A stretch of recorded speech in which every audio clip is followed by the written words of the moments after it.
පිංගතුනි මේ සත්වයා පියුම් විලක් වගේ එක එක නුවණින් යුක්තයි.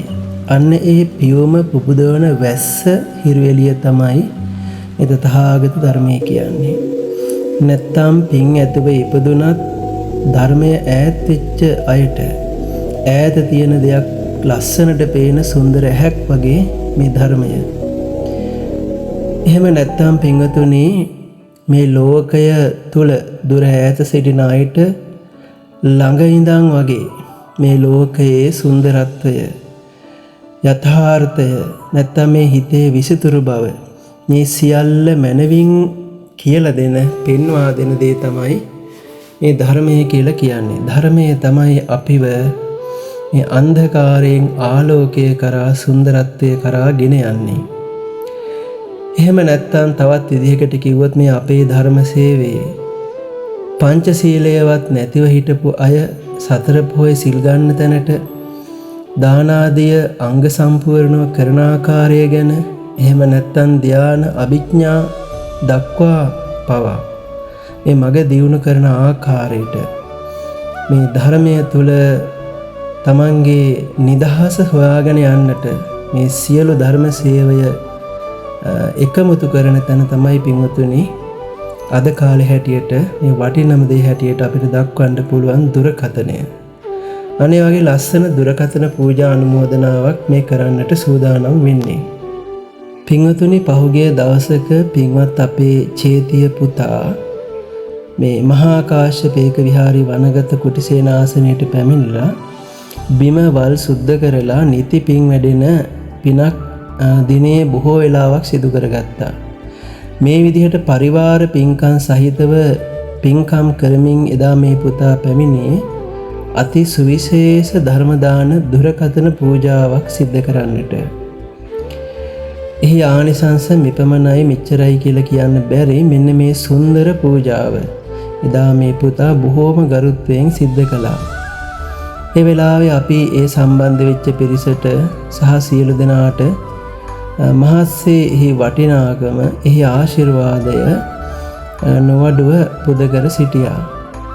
ඉතින් අන්න ඒ අනුමෝදනාවෙන් පස්සේ සියලු දෙනාටමත් මේ පින් කැමැතියන්ට බෙදා හදාගන්නට එහි ආනිසංස බොහෝම ලස්සනට හිත පිනා යන විදිහට ජීවිතයේ ධර්මයේ අර්ථය මතුවෙන විදිහට කියලා දෙන්න තමයි අද අපි මේ අනුමෝදනාවක් සිද්ධ කරන්නේ.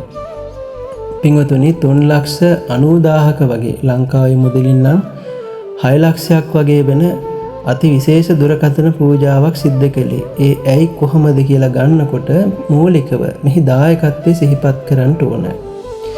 ඒ අනුව පියමි මහත්මිය 2000කින් චාරිතා මහත්මිය 10000කින් බුද්ධික මහත්මයා 500කින් ඩී රාජකරුණා මහත්මිය 1000කින් ස්වර්ණා මහත්මිය 1000කින් දිමුතු මහත්මයා 2500කින් තරංග ලක්මාල් පින්වත් මහත්මයා 52000කින් මේ 3,90,000න් ඉතිරි මුදල අපේ පින්වත් රත්නායක මහත්මයා විසින් එකතු වෙලා මේ තරම් විශේෂ දුරකථන පූජාවක් කරාට පස්සේ ඒ දුරකථනයේ පූජා කළ පින්වත් අපේ චේතිය පුතා බොහෝම ගරුත්වයෙන් මේ පූජාව සිද්ධ කරලා ආනිසංස ශ්‍රවණය කරලා ආනිසංස මනවින් වටහාගෙන කාටත් මේ පින අනුමෝදන් කරලා පදක්ෂිනා වන්දනා පවා දක්වලා බොහෝම ගරුත්වයෙන් බොහොම සතුටින් එදා මේ ඒක විහාරී කුටිසේනාසනයෙන් නික්මිලා ගියේ. පින්වතුනි ඒ වගේ විශේෂ දුරකථන පූජාවක් අවශ්‍ය වෙන්නේ ඇයි? ඇයි මේ ඇත්තෝ විශේෂ දුරකථන පූජාවක් කළේ? කොහොමද කළේ?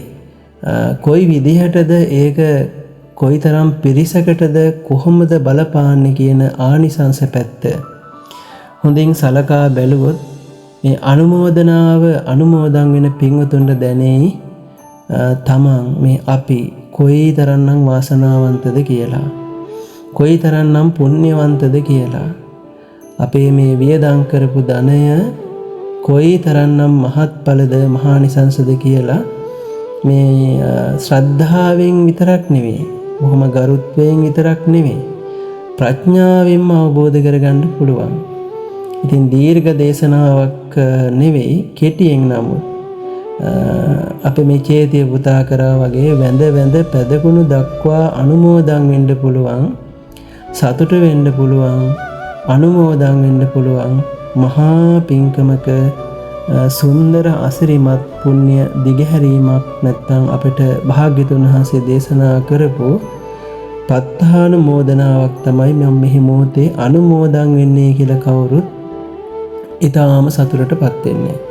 පින්වතුනි, අපි පහුගිය දවසක ජංගම දුරකථන පූජාවක් කරා මේ જાතියේම 11 වෙනි ජංගම දුරකථන පූජාව. මං හිතන්නේ ඒ වෙලාවේ අපේ පින්වත් අරුණ අබේකීර්ති මහත්මයා ලස්සන ප්‍රකාශයක් කරලා තියෙනවා කියලා දැනගත්තා. ඒ තමයි වචන 3යි පුදුම වටිනාකම. මහා සංඝරත්නය කිසිම ලෝකික නැහැ. පින්වතුනි, මහා සංඝරත්නය කිසිම ලෝකික නැහැ නම් හරිම දුර්ලභ නම් උන්වහන්සේලා උදෙසා කරගන්න තියෙන දුර්ලභ පින්කමුත් හරි බොහොමයි. අපි නොකලට, අපි අඩුවෙන් කරාට දුර්ලභ පින්කම් ගොඩක් තියෙනවා. මොකද හැමදාම නැති නිසා. විශේෂයෙන් මේ මහා භද්‍ර කල්පය පුණ්‍යවන්තම පිරිස උපදින කල්ප නිසා විශේෂයෙන් පින්කම් කරගන්න පුළුවන් ක්‍රම කීපයක් තියෙනවා. අන්න ඒ වගේ එකක් තමයි මහා සංඝරත්නයේ හිටියත් හැමදාම කරන්න බැරි වාහන පූජාව. ඊට අමතරව ඊට නොදෙවෙනි ඊට වඩා ආනිසංස තියෙන මේ කාලේ පමණක් කරගන්න පුළුවන් අති දුර්ලභ මහා පුදුම ආනිසංස සහිත පූජාවක් තමයි මේ දුරකථන, එහෙම නැත්නම් ජංගම දුරකථන පූජාවක් කියලා කියන්නේ. අපි බලමු ඒක කොහොමද එහෙම වෙන්නේ කියලා. පින්වතුනි, මේ සත්‍යය අපි සංසාරේ හිර වෙලා ඉන්නේ, සංසාර සාගරේ හිර වෙලා ඉන්නේ. මෙන්න මේකෙන් ගැලවෙන්න අපිට මාර්ග අඩුයි. ඒ අඩුව අපිට මේ මහා භද්‍ර කල්පෙ ඉපදිච්ච පිනට, මහා භද්‍ර කල්පෙක තියෙන අති විශේෂ බොහෝ පහසුකම් සහිත ඒ රජ කාලයට වඩා මේ තියෙන තත්ත්වයක් එක්ක හිතා ගන්න බැරි විදිහට වෙනද රජවරුන්ට පමනක් කරන්න පුළුවන් පින්කම් පවා හරි සුන්දර විදිහට කරගෙන පින් උල්පත් මහත්සේ මතු කරගන්න පුළුවන් පින්කමක් විදිහට මේ ජංගම දුරකථන පූජාව අපි තේරුම් ගන්න ඕන ඇයි කියලා පොඩ්ඩක් කල්පනා කරමු. පින්වතුනි, මේ ධර්මය කියන්නේ පුදුම සම්පතක්. මේ ධර්මයේ තරම් අම්මා කෙනෙක් තාත්තා කෙනෙක් නෑ. ධර්මයේ සමාන ඖෂධයක් නෑ. ධර්මයේ සමාන රසයක් නෑ. කෙටියෙන්ම ගත්තාම ජීවිතයේ අතහාර්ථය කියලා දෙන මේ ධර්මයට වඩා දෙයක් නැහැ. ඒ නිසා මේ ධර්මය භාග්‍යතුන් වහන්සේගේ ගුරු තනතුරේ තබා ගත්තා. මෙන්න මේ ධර්මය තුලින් අපි දෙයක් දකිනවා නම් අපිට හැම දෙයක්ම හරියට දකින්න පුළුවන්, හැම දුකක්ම නසන්න පුළුවන්. ධර්ම දානය තරම් උතුම් දානයක් නැති වෙන්නෙත් මේ නිසා. ඉතින් ඒ නිසා සියලු බුදුවරුන්ට සියල්ලෙන් සියල්ල සහිත සියලු දේ දෙනවටත් වඩා හතරපද ගාථාවක ඒ ධර්ම දානය උතුම් වෙන්නේ ඇයි කියලා පොඩ්ඩක් කල්පනා කරන්න. පින්වතුනි, සංසාර සාගරයේ අතරමං වෙච්ච අපිට අපේ පහුර, අපේ ඔරුව තමයි මේ තථාගත ධර්මය. මේ එක බණ පදයක් අහන එකත් පුදුම දුර්ලභයි. දහම්සන රජතුමාට බෝසත් වෙලත් බැරි වුණා. ඒ නිසා මේ ධර්මයට ලං වෙලා ධර්මයේ සුන්දරත්වය කියා දෙන උතුමෝ බොහෝ දෙනෙක් අද ලංකාවේ ඉන්නවා. නමුත් දන්නේ නැහැ. ඉතින් උන්වහන්සේලා විඳපු අත්දැකීම්, උන්වහන්සේලා විඳින දහම් රසය නිවැරදිව භාග්‍යතුන් වහන්සේ දේශනා කරපු විදිහටම අපි කියලා දෙනවා. ඉතින් ඒක ධර්ම සේවයක් විතරක් නෙමෙයි. අන්න ඒ මහා සුවය සනීපය අපි භාවනාවක් කරගන්නවා, ඡාගානුස්සතියක් කරගන්නවා, ධම්මානුස්සතියක් කරගන්නවා. පීති පස්සද්දි සති සමාධි පිනිස මහත් වූ ධර්ම ප්‍රීතියක් බවට මේ ධර්ම සේවයපත් කරගන්නවා. ඉතින් පින්වත්නි, පින්කම් අතින් ගත්තාම කෝටි ගණනක පින්කම් සිද්ධ වෙනවා. ස්වාමින් වහන්සේලාට ලක්ෂ 16ක විතර රීලෝඩ් පූජා සිද්ධ වෙලා තියෙනවා. කැලේ ඉන්න ඒක විහාරී ස්වාමීන්සලා අපට බොහෝ සෙයින් කතා කරනවා. උන්වහන්සේලාට බොහෝ කුටි, වහල, පාලං ආදී පින්කම් සිද්ධ වෙනවා කස්සප පින්මත හරහා.